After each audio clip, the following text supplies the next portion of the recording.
নমস্কাৰ বন্ধুসকল, আপোনালোকৰ কাৰণে লৈ আহিছোঁ অত্যন্ত ভাল খবৰ। অসমৰ মাননীয় মুখ্যমন্ত্ৰী হিমন্ত বিশ্ব শৰ্মা ডাঙৰীয়াই লৈ আহিছে অৰুণোদয় 3.0। 19 ছেপ্টেম্বৰ 2024 তাৰিখে সমগ্ৰ ৰাজ্যজুৰি আৰম্ভ হ'ব অৰুণোদয় 3.0।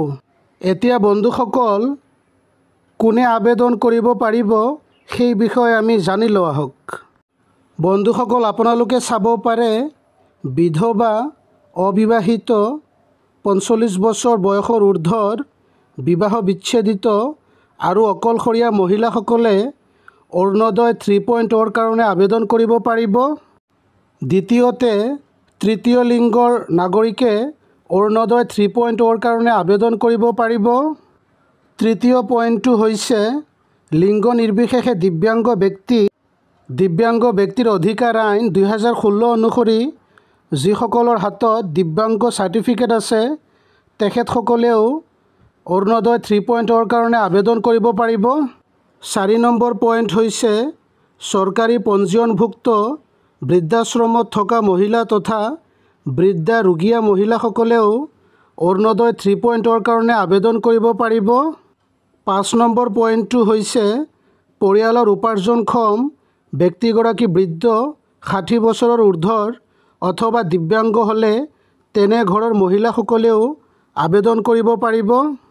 তাৰপিছত বন্ধুসকল 6 নম্বৰ পইণ্টটো হৈছে HIV, thalassaemia, haemophilia, cerebral palsy, কুষ্ঠ, অটিজম স্পেক্ট্ৰাম বিকাৰত আক্ৰান্ত ৰোগী থকা পৰিয়ালৰ মহিলাসকলেও অৰুণোদয়ৰ কাৰণে আবেদন কৰিব পাৰিব। তাৰপিছত বন্ধুসকল আশ্ৰয়হীন পৰিয়ালৰ মহিলাসকলেও আবেদন কৰিব পাৰিব। ভিক্ষাৰে জীৱন নিৰ্বাহ কৰা মহিলাসকলেও অৰুণোদয় 3.0ৰ কাৰণে আবেদন কৰিব পাৰিব। তাৰপিছত অন্তোদয়া অন্ন যোজনাৰ মহিলা হিতাধিকাৰীসকলেও আবেদন কৰিব পাৰিব। আৰু বন্ধুসকল, মুঠ বাৰ্ষিক উপাৰ্জন 2 লাখ টকাতকৈ কম হোৱা পৰিয়ালৰ মহিলাসকলেও অৰুণোদয় 3.0ৰ কাৰণে আবেদন কৰিব পাৰিব। বন্ধুসকল, আমি বিস্তাৰিতভাৱে আলোচনা কৰিলোঁ কোনে কোনে আবেদন কৰিব পাৰিব। এতিয়া কোনে কোনে অৰুণোদয় 3.0 আবেদন কৰিব নোৱাৰিব সেই বিষয়ে আমি জানি লওঁ আহক। বন্ধুসকল, সাংসদ, বিধায়ক, মুখ্য কাৰ্যবাহী সদস্য, প্ৰাক্তন সাংসদ, প্ৰাক্তন বিধায়ক, প্ৰাক্তন মুখ্য কাৰ্যবাহী সদস্য, প্ৰাক্তন কাৰ্যবাহী সদস্যৰ পৰিয়ালবৰ্গই অৰুণোদয় 3.0ত আবেদন কৰিব নোৱাৰিব। তাৰপিছত পঞ্চায়তী ৰাজ প্ৰতিষ্ঠান, নগৰীয়া স্থানীয় সংস্থা আৰু স্বায়ত্তশাসিত পৰিষদ, 6ষ্ঠ অনুসূচীৰ অন্তৰ্গত গ্ৰাম্য পৰিষদ সমিতি VCDৰ বৰ্তমানৰ সদস্যৰ পৰিয়ালবৰ্গই আবেদন কৰিব নোৱাৰিব।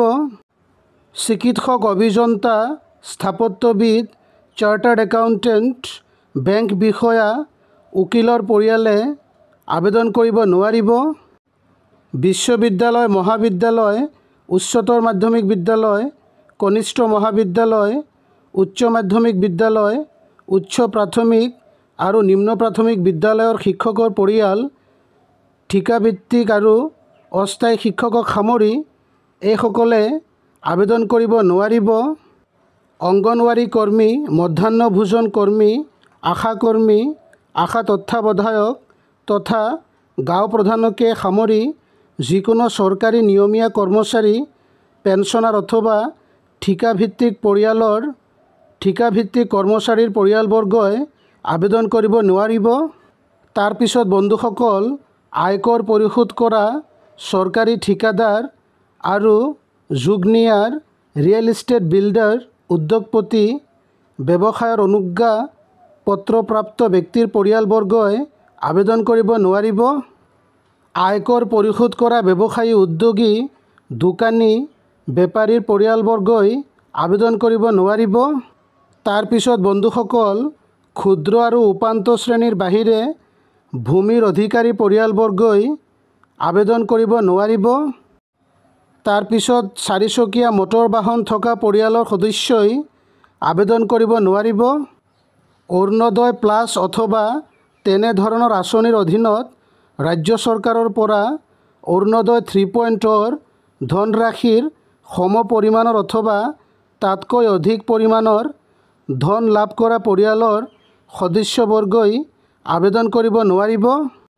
আৰু অন্তিম পইণ্টটো হৈছে ৰাষ্ট্ৰীয় খাদ্য সুৰক্ষা আইন 2013ৰ অধীনত অসম খাদ্য সুৰক্ষা বিধিৰ দ্বাৰা নিৰ্ধাৰিত আয়তকৈ অধিক আয় থকা পৰিয়ালৰ সদস্যবৰ্গই আবেদন কৰিব নোৱাৰিব। এয়াই আছিল বন্ধুসকল অৰুণোদয় 3.0ৰ বিষয়ে জানিবলগীয়া কিছু গুৰুত্বপূৰ্ণ কথা। বন্ধুসকল, উক্ত আঁচনি সন্দৰ্ভত যদি আপোনালোকৰ কোনো মতামত আছে, অনুগ্ৰহ কৰি আপোনালোকে কমেণ্ট ছেকশ্যনৰ যোগেদি আমাক জনাব। We hope this video was informative and helpful. Thanks for watching the video.